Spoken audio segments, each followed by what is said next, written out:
I decided to go on a solo hiking trip.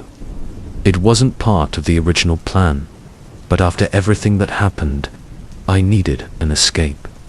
An escape from the chaos of life and the painful memories of discovering that my longtime partner had betrayed me. It was a bitter betrayal, not just from her, but also from my best friend. I needed time to reflect, and above all, I needed space. This trip would be my chance to find myself again. I chose a dense forest on the outskirts, a place I'd heard had untouched mountains and few visitors. That was exactly what I wanted. A quiet place where no one would disturb me. I was ready for the journey. My backpack was carefully packed with enough food, water, and essential supplies.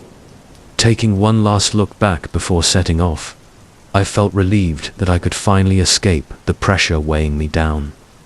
The narrow path leading into the forest appeared before me, and just a few steps in, it already felt like stepping into another world.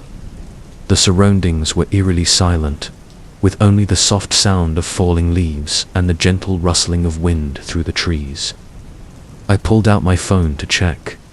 No signal, just as I'd expected. Even so, the feeling of being completely cut off from the outside world left me a bit uneasy, though I knew I was well prepared. The first thing I noticed as I began climbing the initial slopes was that the terrain wasn't as forgiving as I had imagined. The path became increasingly rugged, with large rocks and scattered branches slowing my steps. The sky started to darken, hinting at an approaching storm, but I didn't pay much attention. I was used to long and challenging journeys, yet something about this forest felt different. With each step, I could feel the chill in the air intensifying around me. The birdsong gradually faded, and the sound of wind rustling through the leaves ceased. Everything felt as though it was bracing itself for something I couldn't yet grasp. An eerie silence enveloped me, as if the forest was hiding something. Though a bit anxious, I pressed on, convincing myself that it was all in my head. But each step made me feel as if I was delving into something deeper, something dark and mysterious I had never encountered before. I had come here to seek peace and escape my pain. But perhaps I had stumbled upon a place with secrets I was never meant to uncover. Night began to fall, and small drops of rain started to fall as I made my way through the forest. The light drizzle was mildly annoying at first, but I didn't pay much attention. However, as the terrain grew increasingly slippery and challenging, I knew it was time to turn back. Although this short journey didn't fully meet my expectations, I had hoped for a free, unbound adventure, something that now seemed harder to achieve. I retraced my steps, taking a deep breath and imagining the relief of soon seeing my car again. That thought comforted me, easing the discomfort that rose as the rain began to fall heavier. Suddenly, in a fleeting moment, I could see my car in the distance. A wave of relief washed over me. I could finally go home. But as I drew closer, that comfort transformed into an indescribable horror. All four of my tires, slashed, deep, unmistakable gashes, precise and deliberate, as if someone had carefully done this. I stood frozen, my heart pounding in my chest, mind spinning. This couldn't be a coincidence. There was no way all four tires were damaged by chance. This was intentional, and that meant someone was nearby, watching me. I turned, scanning the silent forest around me, but there was nothing except the light rain falling through the leaves. The darkening canopy blurred my view, and the soft patter of rain only heightened the loneliness and fear. I strained to listen, but beyond the rain, everything was eerily still. I tried to keep calm, weighing my options. My phone had no signal, and it hadn't since I'd ventured deeper into the woods. There was no way to call for help from here. Now, I was completely isolated, alone in nature, with a growing sense of dread overtaking my mind. The only way to solve this was to find higher ground, somewhere that might have cell signal. I thought of the mountain peak I'd originally planned to reach, the highest point in this area where there might be a chance of signal. My only option now was to retrace my steps and keep climbing. Although it was already growing dark and the rain kept falling, I had no other choice. The only way to solve this was to find higher ground, somewhere that might have cell signal. I thought of the mountain peak I'd originally planned to reach, the highest point in this area, where there might be a chance of signal. My only option now was to retrace my steps and keep climbing. Although it was already growing dark and the rain kept falling, I had no other choice. I knew I had to climb faster, not just to avoid being caught in complete darkness, but also to escape the suffocating fear settling over me. Yet every step grew heavier, and the fear of being watched intensified. Something was wrong here, and I began to wonder if I had crossed into a place I was never meant to enter. I had one goal: to reach the peak before night fully set in. Clinging to the faint hope of finding a signal and escaping this unfolding nightmare, I kept moving, trying to quicken my pace.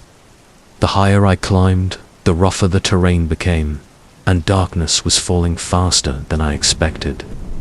The chill began to seep into each breath, while the rain continued to create a steady patter. But beneath the sound of rain, there was something else. I stopped, listening more closely. It was a rustling sound, not from the wind or rain, but from something else, perhaps a branch being stepped on or someone moving through the underbrush. I turned around, but all I saw was thick darkness. Maybe it was just my imagination, I tried to convince myself, though the anxiety within me only grew stronger. I began to walk faster, no longer stopping, trying to put distance between myself and the mysterious sounds. The sun had fully set, and darkness poured over the forest. Everything took on a shadowy, ominous tone, amplifying the dread in the air. The feeling of being watched intensified with every passing minute. Each time I paused, the rustling would stop as well, as if someone was trying to move quietly behind me. But whenever I turned to look, there was nothing, just the silhouettes of trees stretching into the night. As I walked a little further, an image appeared before me that made me stop in my tracks. It was a campsite. No light came from the site, and everything around it was utterly silent. I stepped closer, carefully inspecting it. Logs were arranged around a fire pit that had long gone cold. A few scattered items, empty cans, water bottles, lay around, evidence that people had been here recently. I glanced around, a strange feeling rising within me. Someone had clearly been here not long before I arrived. But why had they left? And why was the campsite abandoned like this, with everything seemingly untouched? Something wasn't right. I could feel it clearly. I began to back away, not wanting to linger a second longer. Just as I was about to continue my journey, another sound reached my ears. Footsteps. This time, it wasn't the light rustling I'd heard earlier, but heavy, deliberate steps, coming closer. I whipped around, heart pounding, but before I could see clearly, a dark figure suddenly leaped out from behind a tree. I froze for a moment. The shadowy figure stood just a few steps away, silently watching me. I couldn't make out its face or form in the thick darkness, but one thing was certain. Someone, or something, was observing me, and it didn't seem to have friendly intentions. Without another thought, I turned and bolted, desperate to escape the area as quickly as possible. My footsteps echoed in the forest's eerie silence, but I could still hear other footsteps behind me, heavy breathing and the crunch of fallen leaves. Someone was chasing me.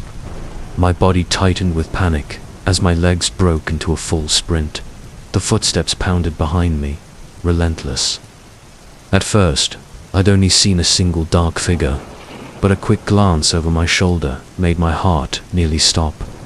There were at least 6 figures, all dressed in white, racing toward me. Their stained, white clothing stood out starkly against the dark, making them even more terrifying. They didn't yell or shout. There was only the sound of their feet pounding the ground, matching my every step. It felt like they were ghosts, silently pursuing me without pause, determined not to let me escape. I pushed myself to run faster, but the harder I tried to escape, the more I felt like I was being pulled into a nightmare. The forest no longer felt familiar. Each step seemed to drag me deeper into the suffocating darkness. I had traversed these paths before, but in my panic, everything blurred, becoming vague and shapeless. The darkness enveloped me, with only a sliver of moonlight filtering through the dense canopy, just enough for me to realize I was lost. I tried to recall the way back to my car, but it felt as if the familiar paths had vanished. The rocks, the bushes, all melded together into an endless maze I couldn't break free from. The footsteps behind me showed no signs of slowing, their heavy sounds drawing nearer. I could feel their labored breaths right behind me, and a primal fear began to constrict around me. It felt as if they could reach out and grab me at any moment. My chest burned, my heart raced, yet my legs continued to carry me forward. Fatigue was starting to overwhelm me, but I knew that stopping would mean the end. In my mind, there was only one thought. I had to get out of here. But the more I ran, the more the sounds around me twisted into something even more horrifying. The crunch of branches breaking beneath my feet, the rustle of fallen leaves, and the cold wind howling as if mocking my desperation. The figures chasing me haunted my every glance back, like shadowy remnants from a nightmare I couldn't escape.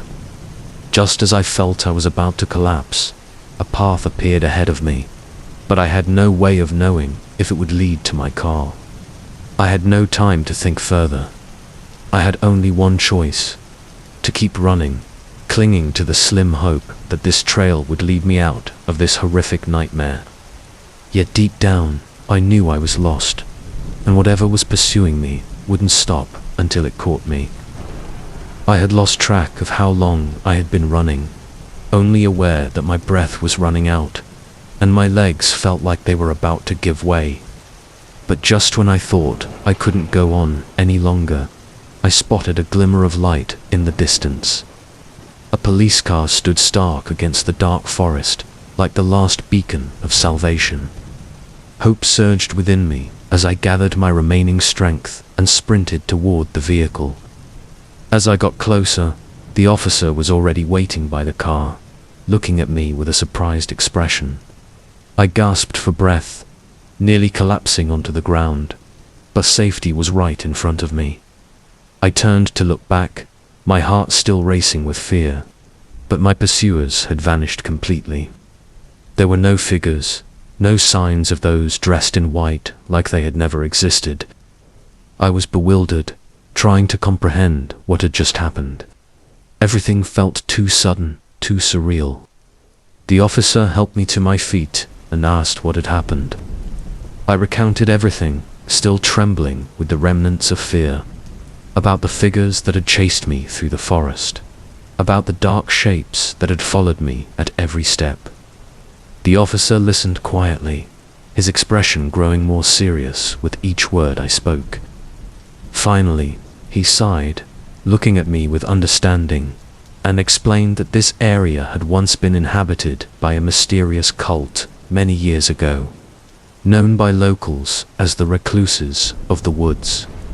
This group was notorious for fiercely guarding their territory and had not hesitated to use violence against anyone who accidentally trespassed. According to local legends, Those who chased and threatened me could be remaining members of that cult, but no one knew for sure if they still existed. As the officer spoke, a chill ran down my spine. The fact that I might have unwittingly stepped into their territory made me shudder. But what troubled me more was the sense that something supernatural lingered here. Those figures had vanished too quickly, as if they had never been there at all. I felt that the threat from them went beyond just being chased. The officer drove me back to safety, but his words haunted my mind. I was safe, yet the lingering fear that I had narrowly escaped death in that mysterious forest still remained. Every time I closed my eyes, I saw the image of those figures in white charging toward me through the dark woods.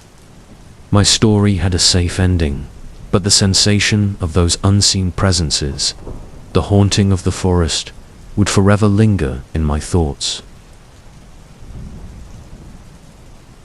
After decades of conquering well-trodden trails across America, it was time for a change. No matter how beautiful, the famous paths had become too familiar, losing the thrill they once brought me. I needed a new challenge, a true adventure. I began my search on Google Maps, scrolling through unmarked territories until my eyes landed on the northern part of Maine. It was a pristine area, unnamed on the map, hidden deep within dense forests. A few hiking forums mentioned this land, but only with warnings and eerie tales. People spoke of strange occurrences, from shadowy figures flitting through the trees to inexplicable sounds that had no apparent source. I wasn't one to be easily swayed by superstitions. Stories of hauntings and mysterious cults were, to me, products of human imagination. What I craved was the absolute silence that this place promised, a forest devoid of human footprints, free from the noise of the modern world, where it would just be me and nature. That was the essence of what I was searching for. That morning, I packed all the necessary climbing gear. I prepared some food, water, and, importantly, my homemade stickers to mark my path. This was a habit I had maintained for years, a way to ensure I could always find my way back. I stuffed everything into my backpack and double-checked my supplies before embarking on my journey. The road leading to the forest was truly remote. My car rolled past small villages, along bumpy dirt roads, and gradually, the sense of isolation began to seep into every breath I took. By noon, I stopped my car at the edge of a narrow trail, where the road ended and the forest began. This was the point where my journey would commence. No one in sight, no vehicles or sounds from the modern world, just complete silence. I stepped out of the car and took a deep breath, the fresh, crisp air of the Maine wilderness filling my lungs. Everything was utterly quiet, except for the gentle rustle of the wind through the tall trees. I hoisted my backpack onto my shoulders and began to walk down the narrow path ahead. My new adventure had officially begun. After a few steps, I paused to stick a label on a nearby tree. My stickers were not just markers for my route. They were reminders that I had been here, that I had set foot in this place. I told myself I would venture deep into the forest, perhaps returning by dusk. I had no intention of staying overnight, but if necessary, I was well prepared. As I ventured deeper into the forest, I felt an increasing sense of difference. Unlike the woods I had explored before, there was an unsettling atmosphere here. The sounds of wildlife were almost non-existent. No birds chirped, no strong winds howled, just an absolute silence. I could clearly hear each footstep crunching on the ground. The isolation I had once longed for now felt a bit stifling. Yet, I reassured myself that this was merely imagination, the thrill of a new journey.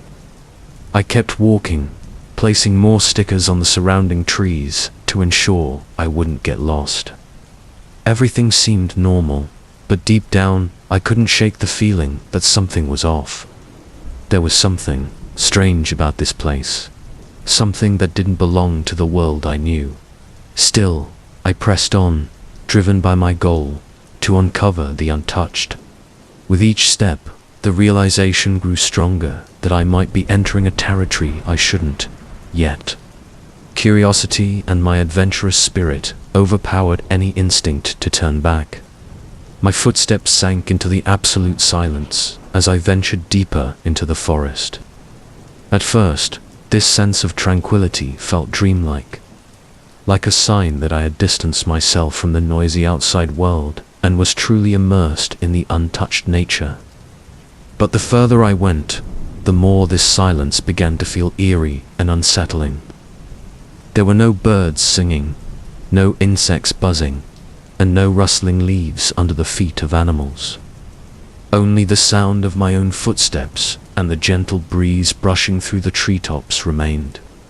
The initial feeling of peace now transformed into unease. This was not the familiar silence from my previous hikes. It felt deeper and almost heavier. It was as if this forest was quietly observing me, as if every step I took was encroaching upon a place I did not belong. The lush green leaves and towering trees surrounding me seemed alive, as if they were watching my every move. A vague fear began to creep into my consciousness. I tried to reassure myself that this was merely an illusion of the mind when faced with isolation. I had traversed through even wilder forests before and returned safely. But it seemed that all that logic was of little help in this situation. The deeper I went, there were no signs of life in this forest other than myself. Not a single bird flew by, not a single animal scurried beneath the canopy. Only silence remained, along with the sensation of being watched. I stopped and looked around. All I could see were dense trunks stretching endlessly. My mind began to conjure frightening thoughts. Am I really the only person in this forest? Am I just imagining it? Or is something truly watching me from the shadows of the treetops? Instead of turning back, I continued to place my marking stickers on the trees, confident that I wouldn't lose my way. Each time I affixed a sticker, I tried to feel more at ease, telling myself I was in control of the situation. Yet, with each step, my movements felt heavier, and the unease seemed to grow stronger. I didn't dare look back too often, fearing I would see something I wasn't prepared to confront. After walking a little further, I realized I still hadn't encountered any signs of life. No bird nests, no animal tracks on the damp ground. This was the first time I had encountered such an empty forest. The deeper I went, the more this strange sensation intensified. Everything around me was not just silent, it felt hollow and soulless, as if this forest had been forgotten long ago, no longer belonging to the nature I once knew. My instinct to explore pushed me to continue. A part of me didn't want to stop, didn't want to acknowledge that something was genuinely wrong in this place. Yet, with every step, I felt as if I were entering a foreign world, a realm that humanity should not trespass. I placed another sticker on a tree, but this time, as I pulled my hand back, an involuntary shiver washed over me. It wasn't from the cold, but from an invisible emptiness in the space around me. A part of me began to wonder if I had ventured too far, not just in distance, but psychologically, I was stepping into a place I was never meant to enter. But I kept moving forward, even though deep inside, a quiet voice reminded me that this silence was not just simple quietude. The day was starting to wane, and darkness began to descend upon the forest.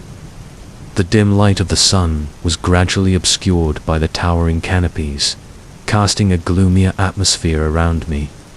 I continued to walk, trying to keep my mind calm, but the unsettling feeling lingered on. Then suddenly, amid that silence, I heard a sound. It was a whimper, weak sound, like that of an injured animal, echoing throughout the space. The noise felt too out of place within the somber quiet of the forest. It was neither the whistling of the wind nor any natural sound I could identify. It was an artificial sound, yet possessed a wild edge.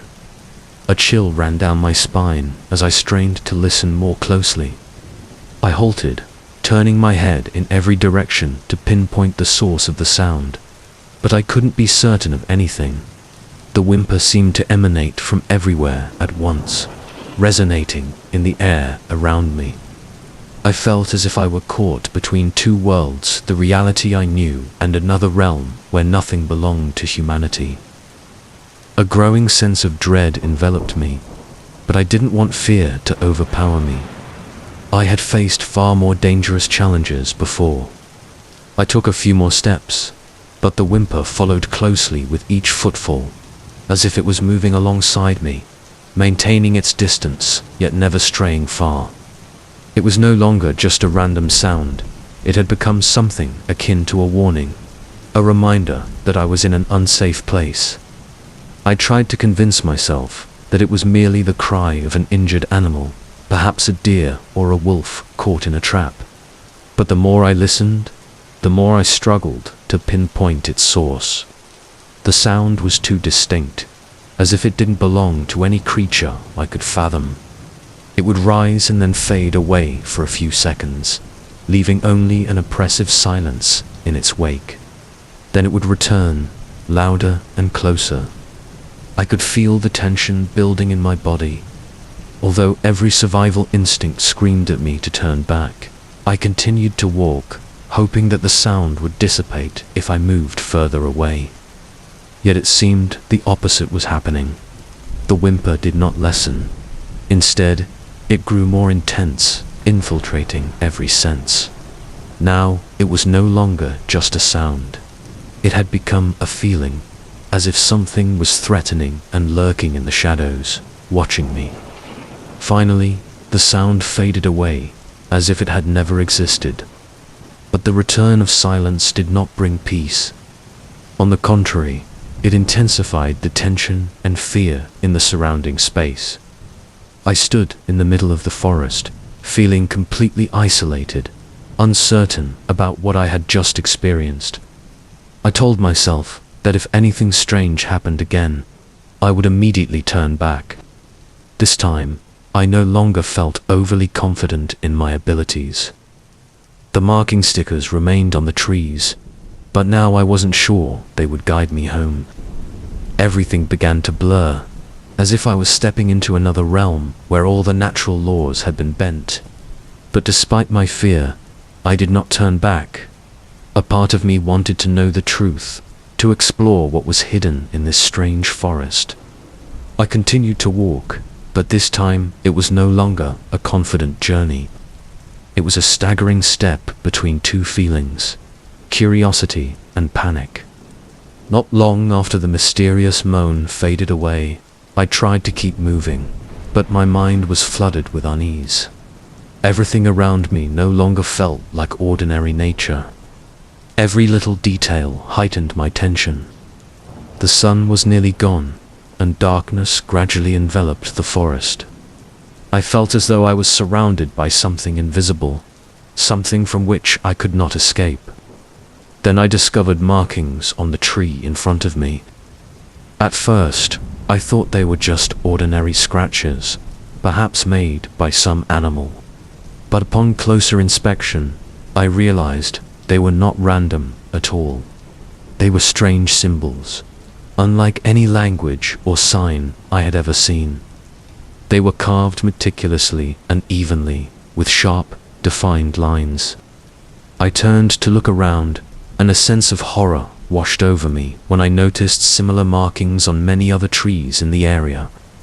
It was as if this forest had been marked beforehand, not by nature, but by the hand of a human or something else.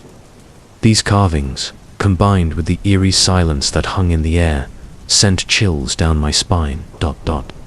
This was no longer an ordinary forest. Something dark and mysterious was unfolding here. I could feel it in the air, in every step I took. There was no doubt left I had to leave this place immediately. The sensation of being watched from the shadows grew increasingly vivid, and I didn't want to stay here for another second. I turned around, starting to follow the stickers I had placed on the trees earlier. They were my only hope of finding my way back. But just after a few steps, I realized something horrifying. My stickers were no longer in their proper places. I stopped, looking closer. The stickers I remembered placing at shoulder height were now positioned lower, just at waist level. Someone, or something, had moved them. My heart began to pound in my chest. Why would someone do this? And how could they have done it so quickly, while I hadn't heard a sound or noticed any signs? All thoughts of continuing my journey vanished completely. I now had only one goal: to escape this forest. I tried to stay calm and quicken my pace, but I couldn't stop thinking about the misplaced stickers. Someone had been following me, knowing my path and deliberately altering it to lead me astray. What did they want from me? Why didn't they reveal themselves and instead lurked in the shadows? The further I went, the more I realized I was lost. The familiar traces had disappeared, and my stickers were no longer reliable. I felt as if I were trapped in a maze with no way out, and whatever was watching me from the darkness would not give me a chance to escape easily. With no hope left of finding my way through the stickers, I began to run. But no matter how fast I ran, I still felt surrounded by something invisible. Each time I looked back, only the pitch-black darkness answered me. I stopped thinking altogether. I just ran. Everything around me seemed to dissolve, leaving only panic and overwhelming fear. The sound of my footsteps echoed through the forest, but what terrified me even more were the footsteps behind me. They were no longer light or scattered. Now they were chasing me, faster, closer with each passing moment. It felt as if invisible beings were right on my heels, relentlessly pursuing me. The mysterious moaning rose again, this time louder, more terrifying, as if it was screaming directly in my ear. I didn't know where it was coming from, but each pulse of my heart raced faster whenever the sound echoed. There was nowhere left to hide, no traces to follow. The stickers I once trusted were now meaningless, scrambled and vanished from my sight. Each breath became heavy, and my legs felt like lead. I couldn't keep running forever, but stopping wasn't an option. I sensed the threat looming behind me, even though I dared not look back. If I paused, I knew I would never escape this place. In a moment of exhaustion, when my legs felt ready to buckle, a tiny spark of hope flickered in my mind. In the distance, through the thick rows of trees, I could see a glimmer of lighter way out of the forest. My heart surged with renewed strength, and I poured every last bit of energy into sprinting toward that light. My footsteps became hurried and desperate. The darkness around me seemed to cling tighter, but the light ahead grew clearer with each stride. I knew I was on the brink of escaping this nightmare. The footsteps behind me drew closer, but I no longer cared. I just needed to get away. Finally, I burst out of the forest, the flat ground beneath me feeling like a release. I spotted my car parked ahead, and without hesitating for a moment, I jumped inside. My heart raced, breath came in quick gasps. I turned the key, the engine roared to life, and I pressed the accelerator hard, driving away from the area without looking back. What had happened in that forest remained a mystery to me. I had no concrete explanations for the moans, the invisible footsteps, or the strange markings carved into the trees. All I knew was that I had escaped, but the haunting memories would follow me forever. That forest was not meant for humans. It was another world, one that I and perhaps no one should have ever explored. As always, Mark was the one hosting whenever the group wanted to get together. His house had a perfect basement, spacious enough for all of us, with a pool table, loud EDM music, and beer that never seemed to run out. Mark's parents were very laid back. As long as we didn't disturb them, they would let us enjoy ourselves freely. This made Mark's house the ideal place for nights like these. I always loved the comfort and coziness of Mark's house. Part of the reason was that his house sat on a fairly large plot of land, bordering a small forest. For us, that forest was a gateway to a world of our own. If you walked through the woods, you would come to a deserted dirt road, and on the other side was a reservoir. Since childhood, Mark had a strong connection to this reservoir. It was where he would escape to whenever he needed some personal space, even though it was off. That night, we gathered as usual. Mark, David, Chris, Ben, Steve, and I were playing pool in the basement, enjoying a few beers while we played. We thought the EDM music would liven up the atmosphere, but in reality, boredom began to creep in. We had played several games already, and everything felt dull and unexciting. As I was thinking about this, David Doorways, the one with reckless ideas, came up with a new plan. "Why don't we walk through the woods to the reservoir?" he suggested. The whole group immediately turned to look at each other. It was not a bad idea at all. The weather was pleasant, it wasn't quite dark yet, and a stroll outside seemed much more exciting than staying in the basement. "We should go for it," Mark agreed. I looked out the basement window and noticed the sun hadn't fully set yet.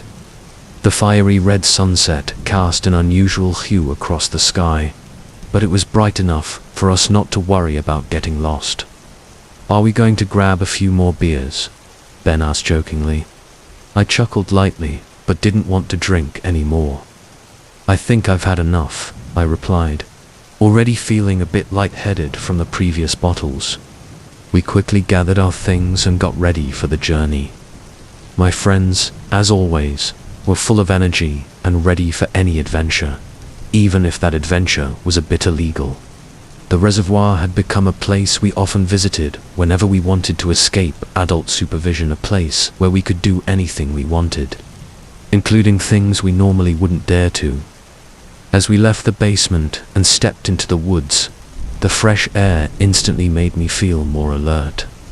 The coolness of the evening and the gentle fragrance of the plants made everything seem pleasant.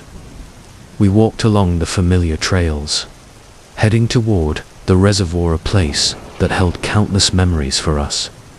From sneaky swims to sitting by the water's edge smoking, everything was tied to that lake. For Mark, it meant even more.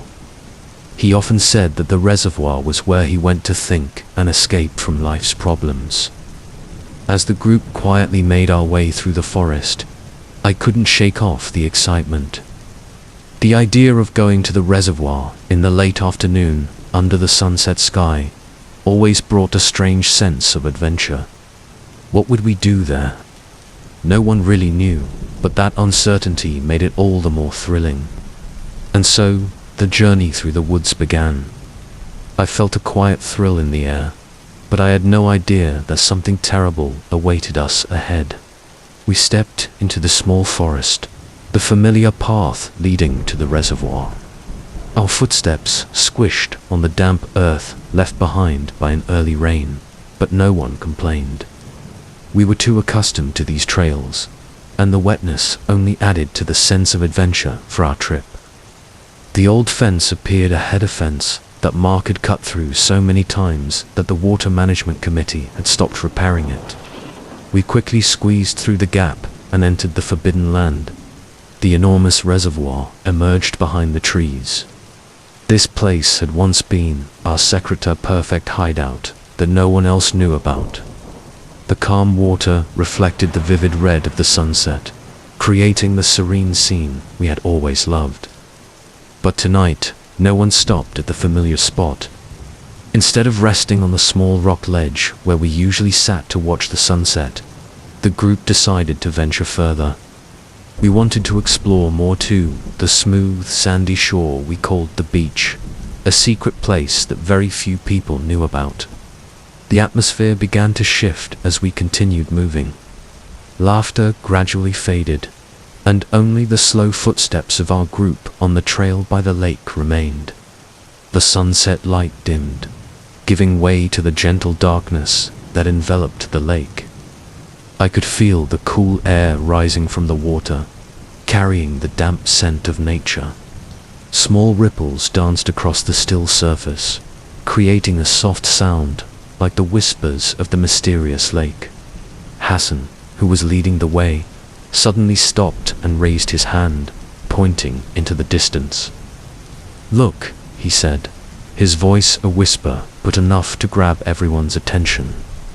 I squinted in the direction Hassan was pointing. At the edge of the lake, not far from where we stood, a shadowy figure was slowly moving toward the water. At first, I couldn't make out what it was. The dark shape moved slowly, as if dragging something along. The group stood still, silently watching, no one uttering a word. A sense of excitement began to well up inside me. "Who is that?" Ben whispered, but no one answered. We stood there, completely motionless, our eyes fixed on the shadow inching closer to the water's edge. The initial curiosity quickly morphed into an indescribable tension. Something was off. The shadow wasn't just an ordinary person taking a stroll by the lake at night. There was something strange and eerie about the way it moved, about the silent and cold presence it exuded. "What should we do?" Steve asked, his voice trembling. But no one in the group spoke up. We could only stand there, staring at the mysterious shadow, unable to decide whether to press on or turn back. At first, as the shadowy figure moved toward the lake, we felt a wave of excitement. Maybe it was just a local person, and we would have the chance to chat with them, share a few stories by the tranquil waters. But as the shape of the shadow became clearer in the dimming light of dusk, our enthusiasm gradually shifted into something else, a quiet fear that none of us dared to acknowledge. The person, or at least the silhouette, was dragging a large black bag behind them.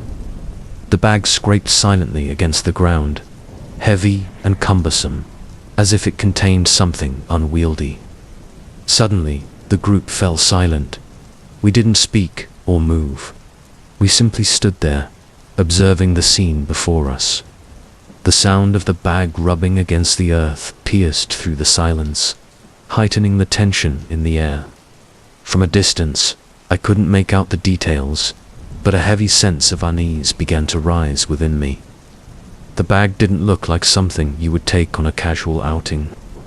Memories of corpses once discovered at this reservoir flooded back into my mind. News of murder cases near the reservoir, mysterious disappearances. All of it suddenly became more vivid than ever. The figure moved to the water's edge, kneeling beside the bag. From where we stood, it was impossible to see what they were doing, but their actions felt anything but peaceful or natural. Instead, there was something profoundly unsettling about it. My heart raced, and I could sense the group growing tenser with every passing second. "We should go," Mark whispered, his voice low enough to be almost inaudible, but the thought echoed in my mind. Clearly, something was amiss, and this was not the time for curiosity. I prepared to turn and leave, when suddenly, Chris exclaimed, "Wait." I turned back to see Chris pointing toward the dense forest behind us. My heart nearly stopped as I looked in the direction he was indicating. 3 more shadowy figures had just emerged from the dark woods, dragging large black bags like the first, along with a kayak. The entire group seemed frozen in place. I couldn't believe my eyes. For people, each dragging an identical bag, large enough to impede their movement as they trudged forward. They said nothing, offered no eye contact or gestures, just silently approached the water's edge and began to lower the bags into the kayak. A wave of nausea rose in my throat. This was clearly not normal. The reality of the situation was too horrifying to deny. Those bags, they were not just trash. Something was happening. Here's something we should not be witnessing. We need to leave now, I whispered to the group, trying to keep my composure. But it was clear that everyone felt the danger. If we didn't get out of there right away, we might become the next victims. The sound of water lapping at the edge of the lake and the thud of bags hitting the water echoed in the stillness. Yet we dared not move. Each second felt like an eternity as we stood there, frozen in fear, unsure if they had noticed our presence yet. As the fear within me escalated beyond limits, thoughts or plans evaporated, leaving only one impulse: run. I yelled to the group, "Run!" And without a moment's hesitation, I turned and sprinted toward the forest. My footsteps echoed in the darkness, mingling with the whistling wind through the treetops, and my heart pounded as if it might explode in my chest. I could hear the others' footsteps behind me, but what terrified me most were the sounds coming from behind us: the snapping of branches, the crunching of dry leaves underfoot, and the footsteps growing closer. My mind was flooded with panic. Someone was chasing us. No, not just one person, but more. With every passing second, the presence of our pursuers became more pronounced, and the dread wrapped around me like a suffocating blanket. I couldn't help but look back, and what I saw sent ice through my veins. At least 6 figures dressed in white were barreling toward us, their faces obscured in the darkness. But their movements were decisive and swift, like specters in pursuit. My body froze for an instant, but I knew I couldn't stop. If I stopped, everything would be over. I ran for my life, crashing through thickets and sharp branches that tore at my skin, oblivious to the pain. It was all just primal fear and a desperate will to survive. The darkness seemed to swallow everything around me, leaving only the horrific sounds echoing behind. The chase was getting closer, as if those figures in white could reach out and grab me at any moment. I tried to remember the way back, but everything seemed to vanish from my mind. The forest had turned foreign, and the familiar signs no longer held any meaning. In the darkness, every path looked the same, and I had no idea which direction I was running in. The thickening night made the feeling of being lost more pronounced. Any small flicker of hope quickly faded as I realized I had lost my bearings. "Oh no," I shouted in despair, but there was no reply. The sound of my friends' footsteps had also gone silent. I didn't know where they had wandered off to. I was utterly alone in this forest, with my pursuers behind me. My legs began to weaken, my breath coming in rapid, heavy gasps. But I couldn't stop. The dark figures chasing me were right behind, so close that I could feel their breath on the back of my neck. A scream echoed in my mind, but no one could hear it, just me and the unseen hunters pursuing me. Each step felt like an eternity, and I couldn't tell if I would ever escape. But I knew one thing: I had to keep running, even if the path ahead was uncertain. My heart pounded in my chest. My head spun from exhaustion and fear. The panic rendered me unable to feel my legs, but I couldn't stop running. In that desperate moment, through the fog and darkness enveloping the forest, I saw a light in the distance. A police car was parked right in front of me. I couldn't believe my eyes, but this was the only opportunity. A small ray of hope in this dark nightmare. I poured all my remaining strength into running toward the police car, as if my life depended on it, and it truly did. The footsteps behind me still echoed, but I didn't dare look back. Just 1 second of slowing down, and I wasn't sure I would survive. Finally, I nearly collapsed in front of the police car, gasping for breath and looking up at the officer who had stepped out, staring at me in confusion. I wanted to say something, but the words wouldn't come out. I turned around, trying to look back at where my pursuers should have been, rushing toward me, but there was no one. Everything was suddenly silent. The figures that had chased me had vanished without a trace. The forest returned to its initial gloomy silence, as if nothing had happened. No sounds, no shadows, only a gentle breeze blowing through the trees, creating a peaceful yet eerie scene. I turned back to the officer, trying to catch my breath. He asked what had happened, and I recounted the entire story. About the shadows, the mysterious black bags, and the terrifying chase. The officer listened silently as I spoke, then sighed, his expression serious and heavy. "I'm not sure if you know this," the officer said, "but this forest is linked to a mysterious cult from many years ago. They lived in seclusion and were very secretive. Many people have said that if anyone accidentally trespasses on their territory, terrible things can happen." Hearing those words, I felt my fear multiply. The shadows, the people in white, all seemed to be interconnected in a horrifying picture that I couldn't explain. The officer said they would investigate, but I knew deep down that what I had seen and experienced couldn't be easily explained with words. I sat in the police car, looking out at the dark forest. The feeling of doom was still there, but the anxiety about what had happened wouldn't easily dissipate. If I hadn't escaped in time, what would have happened to me? Would I have vanished like the bodies that had once been found in the reservoir? My story ended with safety, but the feeling of the forest and the lurking figures in the darkness would haunt me forever. I knew I was lucky to escape that night, but the memory of that forest and the mysteries I had witnessed would never leave my mind.